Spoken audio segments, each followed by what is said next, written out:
বন্ধুরা, এখন বিকেল 3টে বাজে। তো আমি একটু ঘুমিয়ে পড়েছিলাম। আমি 2টোর সময় শুয়েছি, 1 ঘন্টা হয়েছে। আমি একটু ঘুমিয়ে পড়েছিলাম, হঠাৎ করে আমার চেতনা হয়ে গেল। উঠেই দেখি না, এত এত বৃষ্টি, এতই ঝড় হচ্ছে, বাইরে বেরিয়ে দেখি না এত পরিমাণে। তোমরা না দেখলে বুঝতে পারবে না। চলো তোমাদেরকে দেখিয়ে দিই কি পরিমাণে বৃষ্টি। আমি এখানে এসেছিলাম, পুরো একদম পুরো এদিকে পুরো ভিজে গেছে। আর বৃষ্টিটা হচ্ছে দেখো, সেই পরিমাণে বৃষ্টি, মুষলধারা বৃষ্টি। তোমরা বুঝতে পারছো ক্যামেরার মধ্যে কতটা বুঝতে পারছো কিনা আমি বলতে পারবো না, কিন্তু সামনে যা বৃষ্টি হচ্ছে না, অসাধারণ বৃষ্টি। বৃষ্টিটা দেখো শুধু তোমরা।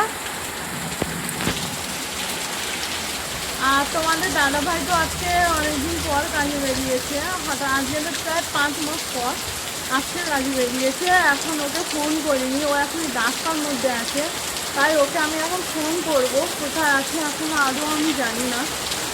চলো, আর কি খেয়েছে সেটাও আমি জানি না। বৃষ্টিটা শুধু দেখো।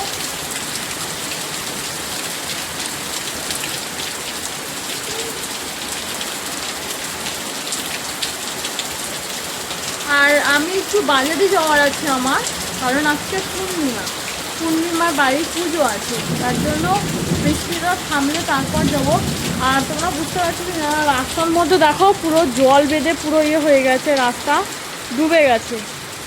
1 ঘন্টায়, আধ ঘন্টা তাই, 1 ঘন্টা হয়নি তাই। তাই আমার এখন বর্মশাইকে নিয়ে চিন্তা হচ্ছে, বর্মশাইকে ফোন করবো।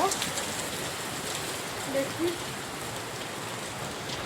চলো এই সাইডটা আগে যাই। এই সাইডে অনেকদিন যাওয়া হয়নি, দরজাও আমি বন্ধ করেই ঘুমাচ্ছিলাম। দেখো বৃষ্টিটা দেখো শুধু।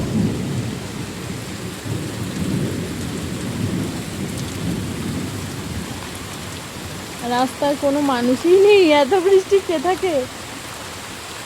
এই যে দেখো, না এই যে